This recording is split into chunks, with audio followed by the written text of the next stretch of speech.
সারা বছর কিশোরী গানে নাচানাচি আর রমজান মাস আসলেই এরা টিকটকার, এরা চিন্তা করে রহমত নিয়ে গান বললেই তাদের উপর রহমত বর্ষিত হবে।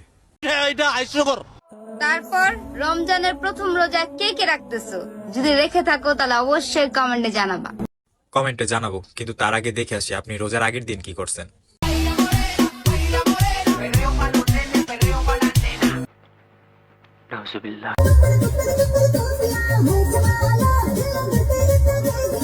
সারা বছর দেখে আসতেছি মা আর মেয়ে মঞ্চে নাচানাচি করা, আর রমজান মাস আসলেই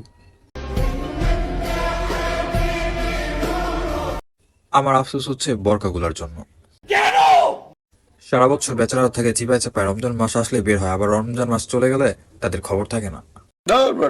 এটা হইলো বেটা, হইলো এটা।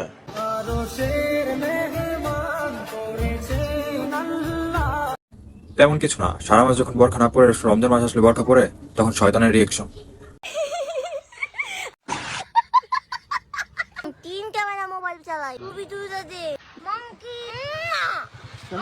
ভাই এরা কারা? এরা কোন দেশের ভাষায় কথা বলতেছে? আর এর পাবনা থেকে ছাড়াই বা পাইলো কবে? না মানে টিকটকার নাটক ডং করবে স্বাভাবিক, ন্যাকামো করবে, তো একটু বেশি ন্যাকামো হয়ে গেল না ভাই? আজকে আমরা এমন ন্যাকামো করতে পারি না দেখে আমরা সিঙ্গেল। রহমত নিয়ে এলো মাহে রমজান, বরকত নিয়ে এলো মাহে রমজান। মানে কয় কি মাথা গ্যাস ঠিক আছে? ভাই ওর মাথা না, ওর পুরো শৈলী সমস্যা আছে। এই রোজার মাসে কেউ যদি আপনার জীবনে আসে তাহলে ভাববেন আল্লাহ নিজে তাকে আপনার লাইফে পাঠাইছে। আর এই রোজার মাসে কেউ যদি আপনার জীবন থেকে চলে যায় তাহলে ভাববেন আল্লাহ নিজেই আপনার থেকে কেড়ে নিছে। ভাই আপনার কাছে আমার কোনো প্রশ্ন নাই, আপনার কাছে আমার একটাই প্রশ্ন, যদি হাদিস নাম্বারটা একটু বলতেন তাহলে আমি সহ বাংলার মানুষ একটু উপকৃত হতো। আমি না মেহেদি দিতে পারি না, তো তুমি আমাকে মেহেদি দিয়ে দিবা? আরে ভাই ওদেরকে আসলে ডিভোর্স হয়ে গেছে, বুঝি না ভাই। টিকটকারদের যে কখন বিয়ে হয় কখন ডিভোর্স হয়, মানে ওরা কি আসলেই বিয়ে করে না নাটক করে, কিছুই বোঝা যায় না। যেমন লায়লা আর মামুনের কাহিনী, কয়দিন মিলে কয়দিন ঝগড়া লাগে, কয়দিন 100 কোটি টাকার মামলা হয়, কয়দিন আবার সব ঠিক হয়ে যায়। মানে টিকটকাররা যে কেমনে বিজনেস করবো ওরা নিজেও জানে না। নামাজ পড়ো জান, তোমাকে ছাড়া কিভাবে জান্নাতে যাব। এই ভাইয়ের গার্লফ্রেন্ডকে বিনীত অনুরোধ জানাচ্ছি, দয়া করে আপু আপনি নামাজ পড়ুন। কারণ আপনার বয়ফ্রেন্ড চুলে যে কার্ড দিয়েছে এই কার্ড দিয়ে তো জানাতে টিকিট কনফার্ম করে ফেলেছে।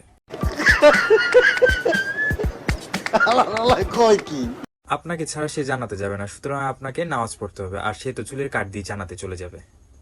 এটা হাস্যকর, হাস্যকর।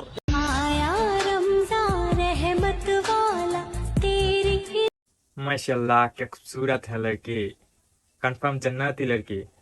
না ভাই এটা বাংলার সানি লিওন, আপনারা যেমন মনে করতেছেন তেমন কিছুই না। ওরা টিকটকার, দোকানের প্রমোট করতে গেছে, শপের বোরকা শপের প্রমোট করতে গেছে, যার কারণে এত সুন্দর সাজছে। ঠিক আছে, আপনারা যে হুজুর হুজুর ভাবতেছেন কোনোই না। ওকে, মামুনকে কি আগের মতো খাওয়া? কি মামুনকে কি আগের মতো খাওয়াবে? আস্তাগফিরুল্লাহ আস্তাগফিরুল্লাহ নাউজুবিল্লাহ, ছি ছি ছি। রোজা রমজান মাসেও কি এরা ভালো হইব না? মানে 2 দিনের দুনিয়া 4 দিনে ওদের নাটক দেখতে হয় ভাই। বাকিটা আপনারা কমেন্টে বলে যাবেন ওদের কি অ্যাডভাইস দেওয়া যায়। গাইস সারা বছর বাজাতে থাকে একতারা, আর রমজান মাস আসলেই রহমতের গানের সাথে যদি লিপসিং করলে রোজা কবুল হতো, তাহলে মানুষ সারা বছর নামাজ রোজা না করে রহমতের গানের সাথে লিপসিং করতো।